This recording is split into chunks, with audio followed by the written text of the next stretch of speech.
And so without any further notice, I'm going to hand over to Faith. Hi everyone, and welcome. So we're going to go through the agenda, which starts with some national updates and some local updates. But before we do that, just want to say, Marina, sorry, do we have the BSL? No, Amima can't make it today. Okay, so we don't have BSL interpretation, but it would still be useful if, when you're speaking, if you just want to say who you are, because we're a new group. I think there's a few people that haven't been to all of the sessions in the past. So if you just want to say your name before you speak, that would be really good. Just raise your hand and just give us a chance to to find you on the screen before you speak. That would be really great.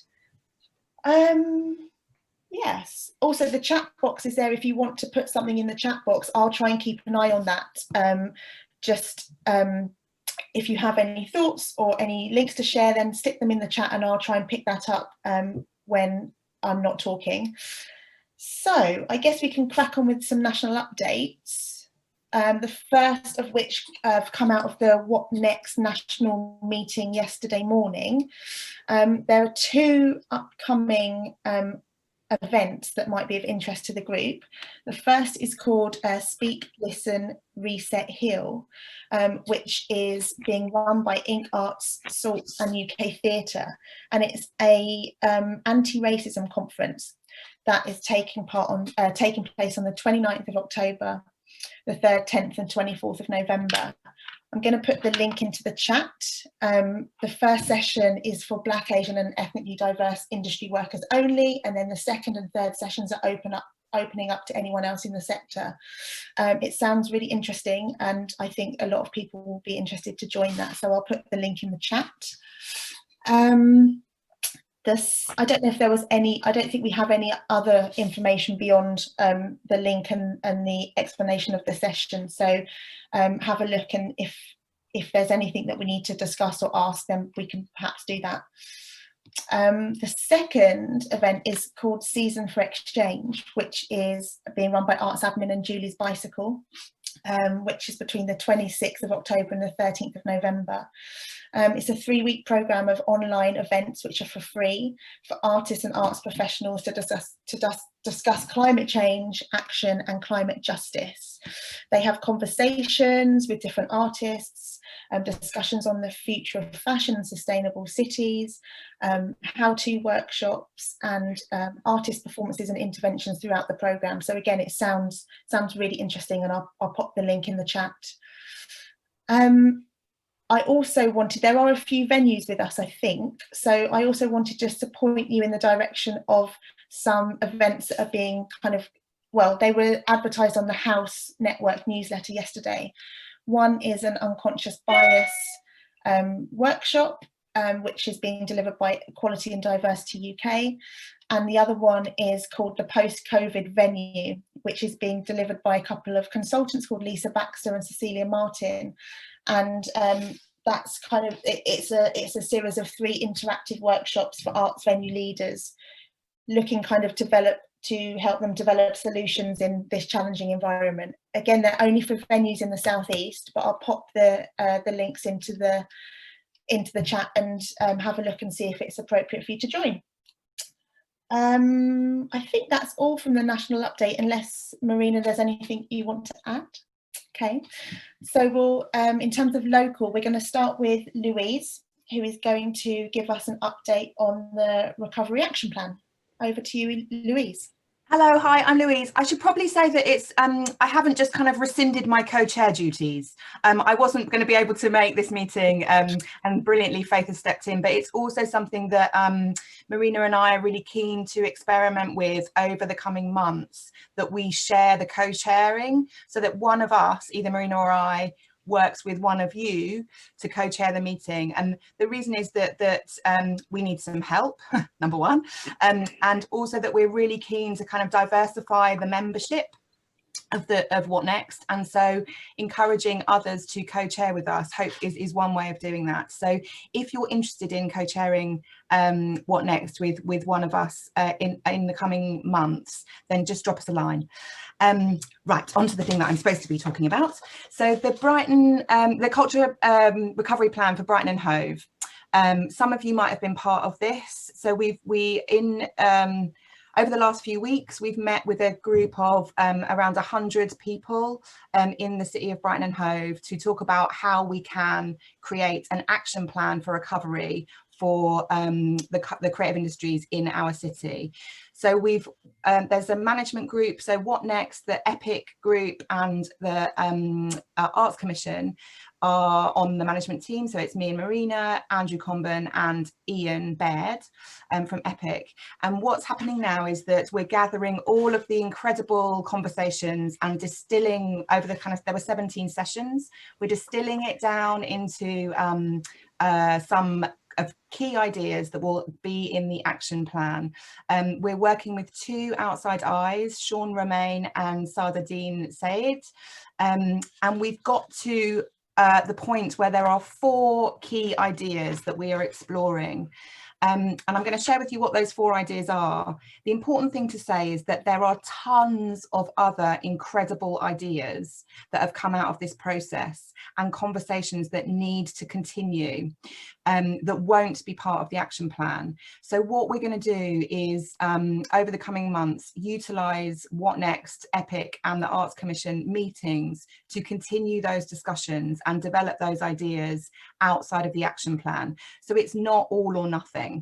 But the 4 ideas that are in the action plan are: number 1, to develop an annual rolling programme of digital and live artworks in partnership with the Business Improvement District, using the city and in particular the city centre as a creative canvas to encourage visitors, create jobs and promote Brighton as a creative and welcoming place to live, study and work and play. The second one is a branded programme of business support, enabling purposeful businesses and individuals to create economic and social impact by learning and growing together. The third one is a pilot programme to test the potential for a sector-specific scheme of income support. Coupled with a longitudinal research project, the pilot could help us make the case for state, civic and corporate investment in targeted guaranteed basic income schemes. And then the final one is building on our reputation for exciting outdoor work and existing community development programmes, a series of community-led designated outdoor creative spaces in Brighton and Hove, and an accompanying commissioning programme for local artists moving from the indoor to outdoor. And we're thinking that this might run alongside a Greater Brighton outdoor touring network. So that's where we're at with the kind of overview. The outside eyes are helping us to work to kind of challenge and look at those ideas through the lenses that we have. There's different kind of lenses: inclusion, children and young people, like a whole range of lenses that we'll be looking through. But just wanted to give you a quick update on where we're at, and we hope that the action plan will be ready for people to look at in the coming few weeks. Great. That's it from me. Wonderful. I don't know whether, Louise, if anyone's got any questions, or do you want to leave that until after? Yeah, questions now if we've got time, I think would be good. Yeah. If anyone has any questions.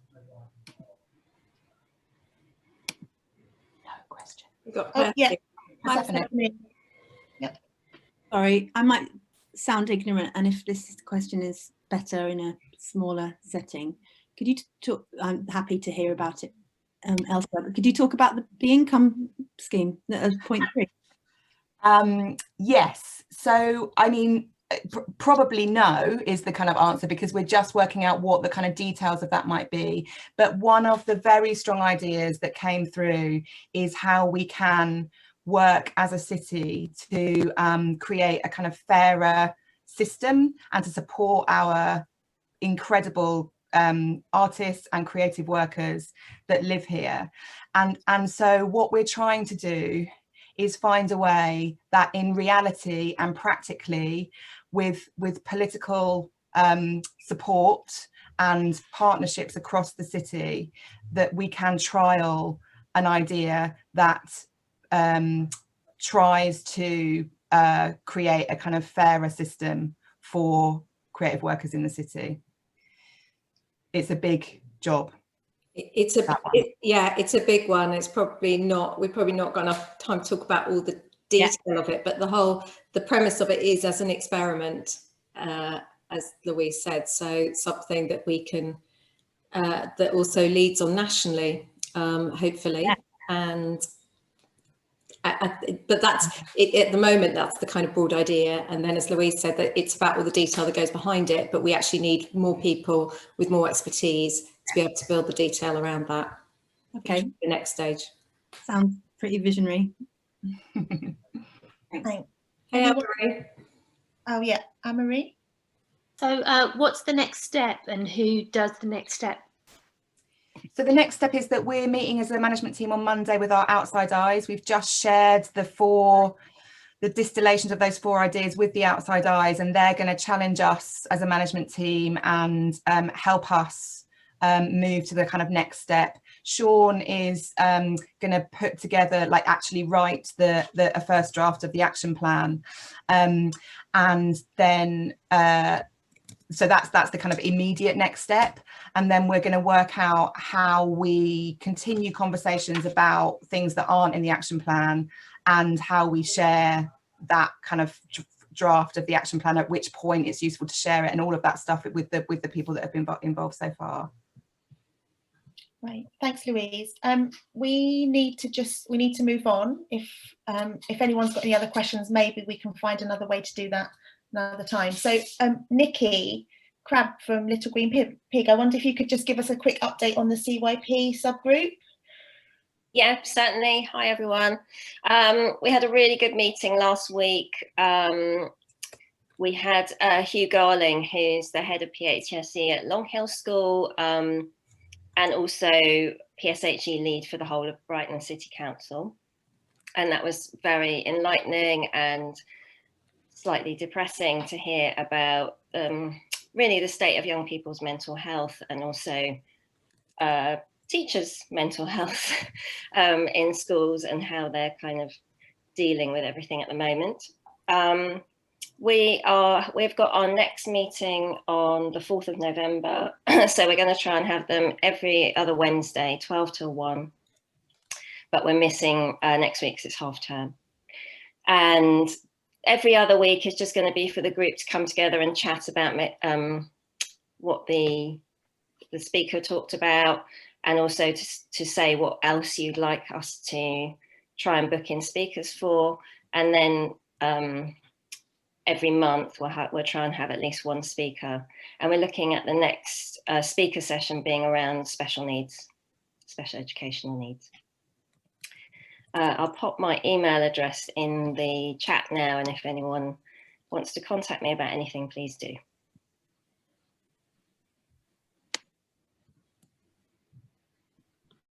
Thanks, Nikki. Marina, over to you. Thanks, Faith. Hello, everybody. So the bulk of the session, we said we would be talking about the Cultural Recovery Fund. It's been a huge week for many organisations across the country. A big sigh of relief, I think, for many who've been carrying a huge amount, as everybody has in this industry, of stress over the last few months about how they're going to keep their organisations open and operating, and keeping their staff teams on board against the financial climate. So the CRF has come as a welcome intervention for many organisations. And what we thought today was one of the advantages we thought, and one of the things that we've heard back, Louise and I have heard back over the last few months about the value of What Next, is it creates a platform and a space for people to hear from one another and literally just find out what other people are doing.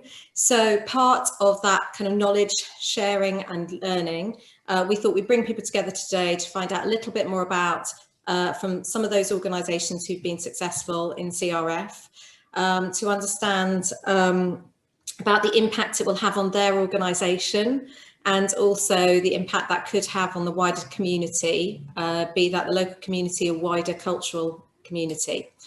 So we've got a few organisations. Thank you so much to all of those who've shown up who are going to be speaking. First of all, I just wanted to say thank you very much for doing this morning. So in terms of kind of setting the tone of this, it is very much about learning from one another, sharing. Sometimes we find that there's, as a result of doing this, people have collaborated with each other or worked on different interventions together. So let's see what happens. Just a couple of notes as well about CRF. I thought it might be quite useful just to clarify a little bit about the fund for those who might not have made very painful applications to it, because it was quite a painful application process. Hats off to anybody who did the finances section. The programme was set up, I'm going to get some notes here, because the programme had a very specific purpose. First of all, it is DCMS funding, it's not Arts Council funding, so the Arts Council were distributing on behalf of DCMS and Treasury. Organisations that could apply were both commercial charities, community interest companies, and so there was a whole gambit of organisations that were eligible to apply for this funding, alongside local authorities as well. So I think that's quite important to mention, particularly around the commercial organisations. And many of those who were funded had never received public funding before. The aim of the fund was, well, the fund was aimed, I'm going to read this out to be really clear. It was about enabling cultural organisations that have been affected by COVID-19 crisis to stay afloat, providing them with support over a 6-month period to ensure that by the 31st of March, they can reopen either fully or partially, or operate on a sustainable, cost-efficient basis that they are able to reopen later in the year. And I don't know about you guys, but every time I read something that's been written a month ago, it always feels like the world has moved on since anything has been written. So even though it's talking about reopening in March, I mean, you know, we all know that things are changing all the time, but this is about the next 6 months for organisations that were successful. And ideally, it's about aiming to maintain a cultural ecology, and as we said, a very diverse ecology from the commercial to the subsidised. I'm going to hand over now. So we've got quite a few people here who are successful. What we're going to ask is if people could just very quickly just give us a very 2-minute update, if possible, about the impact the investment will have on your organisation, and any wider impact that you see coming from it in terms of the wider cultural community or the local community. Is that okay? What I was going to suggest is we put a little running order. Not everybody's been able to turn up, but we have got many here, so it's just fantastic. So I was going to ask Percy if you wouldn't mind going first from Onca, and then handing over to Helen from the Old Market, if that's okay, and then I'll pick up from there. So handing over to Percy. Hello. Hey. Yeah, we were really happy. We were given £50,000, and that is going to keep the staff team in their jobs, and it will also mean that we can programme and pay freelancers to make work, and we can have activity in the gallery, sort of COVID-proof activity in the gallery, whatever that looks like in the first quarter of the year. We're running online residency. Our residency plan that we actually put into the previous ACE bid has kind of morphed into a series of recorded online discussions on anti-racist arts leadership, which will kind of feed what comes into the gallery at the beginning of 2020. And we've also got some money to kind of develop our business model, like away days, and promotional videos for our kind of, you know, non-gallery activities and our community activities on the barge. We're running making and mending workshops, sort of circular economy, community focused skill sharing stuff. So that was in that budget as well, and we're getting some fundraising training. So yeah, it's really fab news.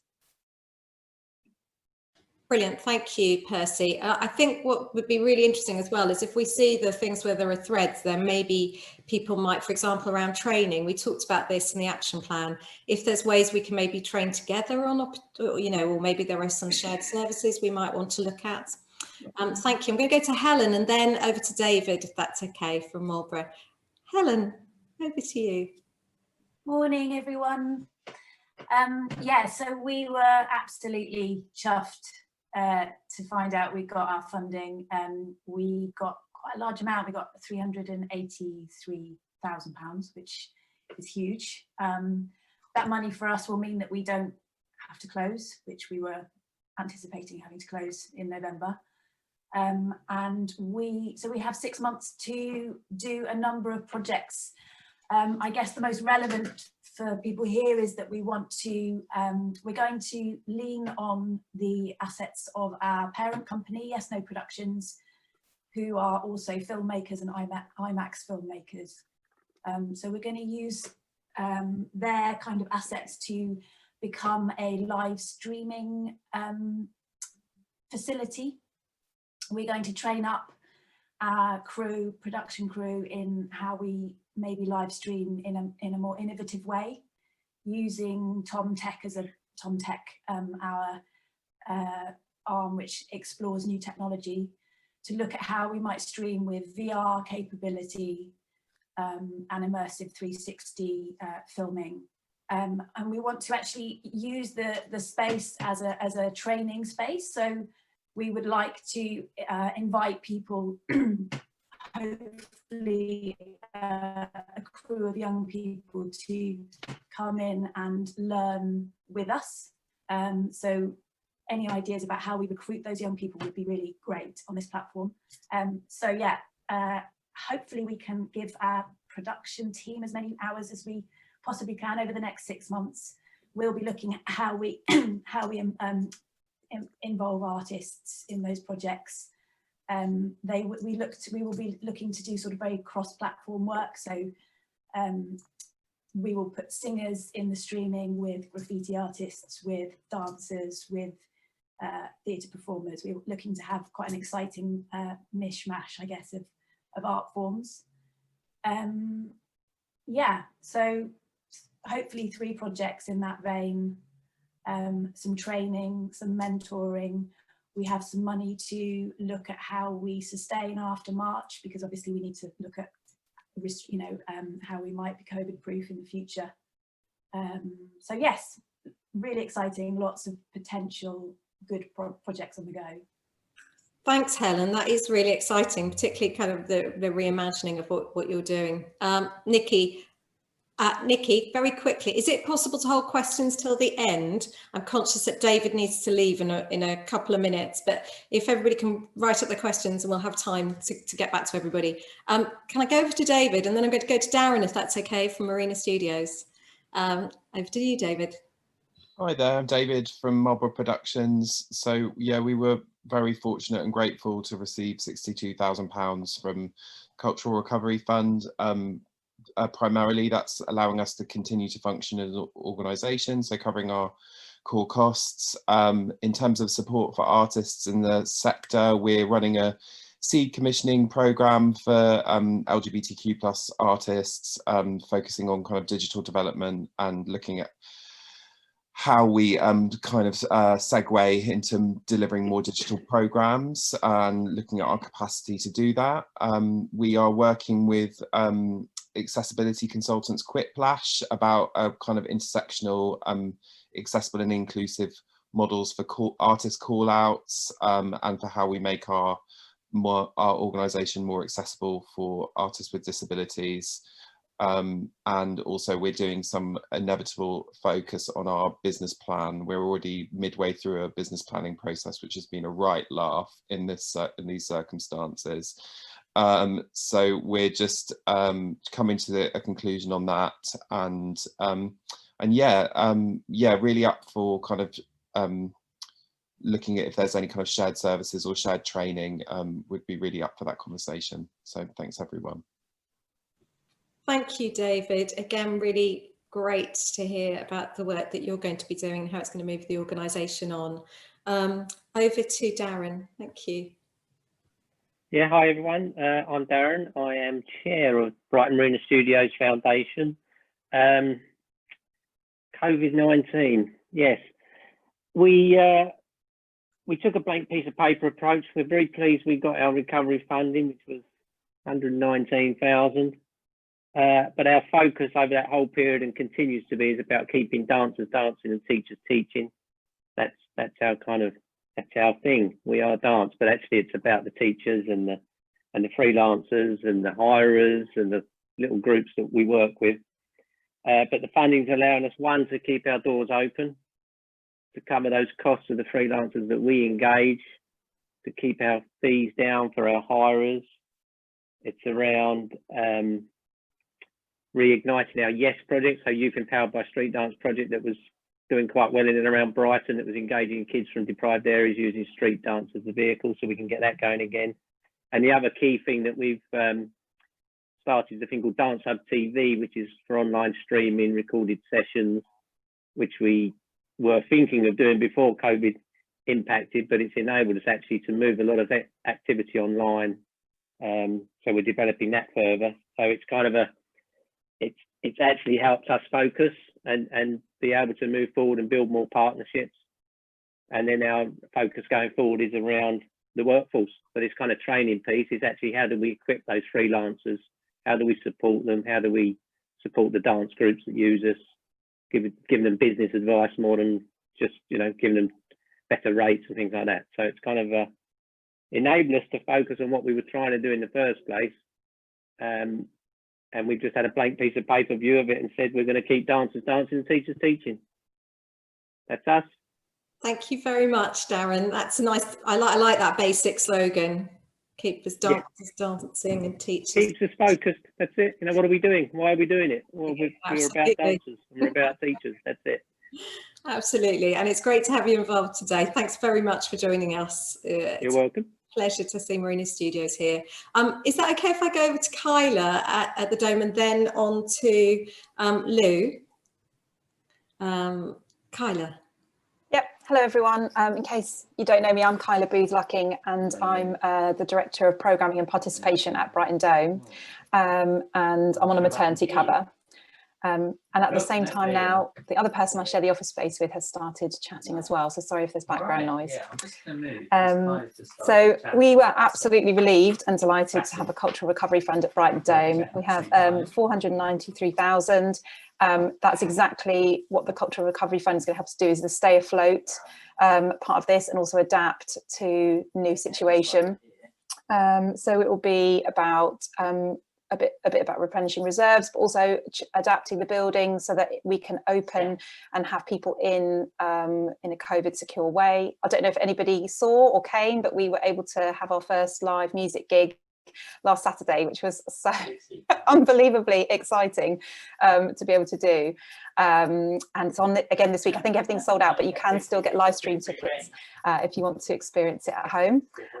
So very much, yeah, adapting the building, being able to continue the work with our heritage project ahead of the capital project moving forwards. So it really is a stay afloat and keep staff on, and a lot of people are coming back from furlough in November. So it's obviously gearing up for Festival 2021 as well. We've got Lem back as artistic director. Yeah, so it's very much a keep going thing. And it's also worth noting that the Brighton and Hove Music and Arts East Sussex Music Service, which is run with the Dome, received 438,000, and that's about continuing teaching young people music instruments. Some of that's adapted to online, but some of that they have actually been able to go back into schools and start teaching music again, which has just been fantastic, because we really didn't think we were going to be able to do that this autumn. So it's been really great to have schools getting back on board with kids having music in their lives. Do you want me to talk now, Marina, about open venues and the that's part of this funding, isn't it? Yeah. So within this period up until March, we've been looking at how we can use the spaces at the Dome that would otherwise be set empty. And Eleanor's here from Brighton Artists Network. Hi. I'll reply to your email later.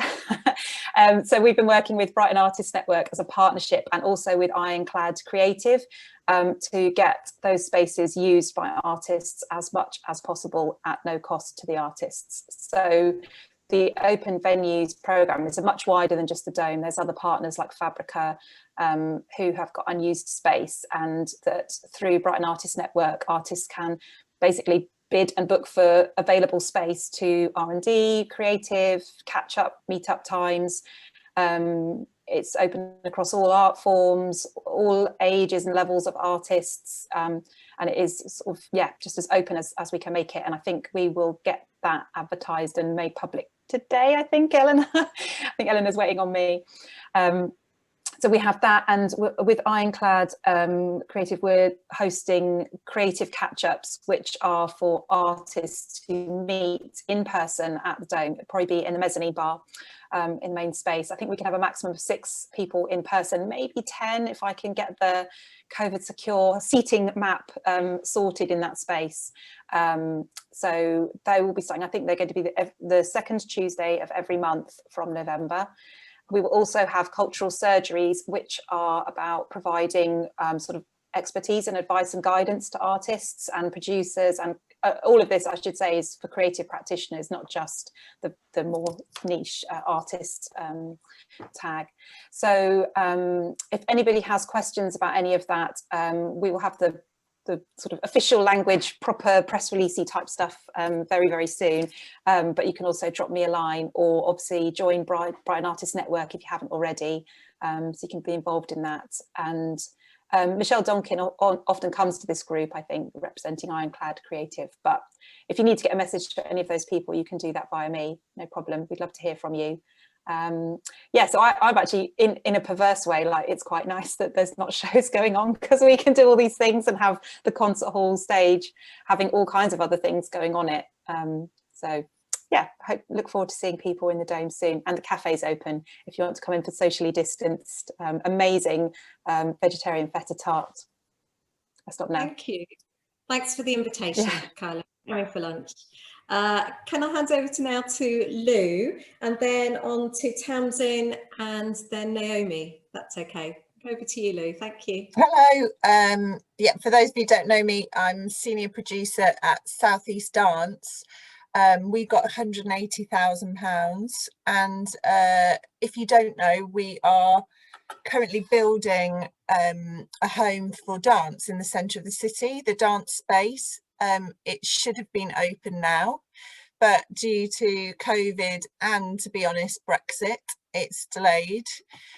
So we will be opening next year, and this money was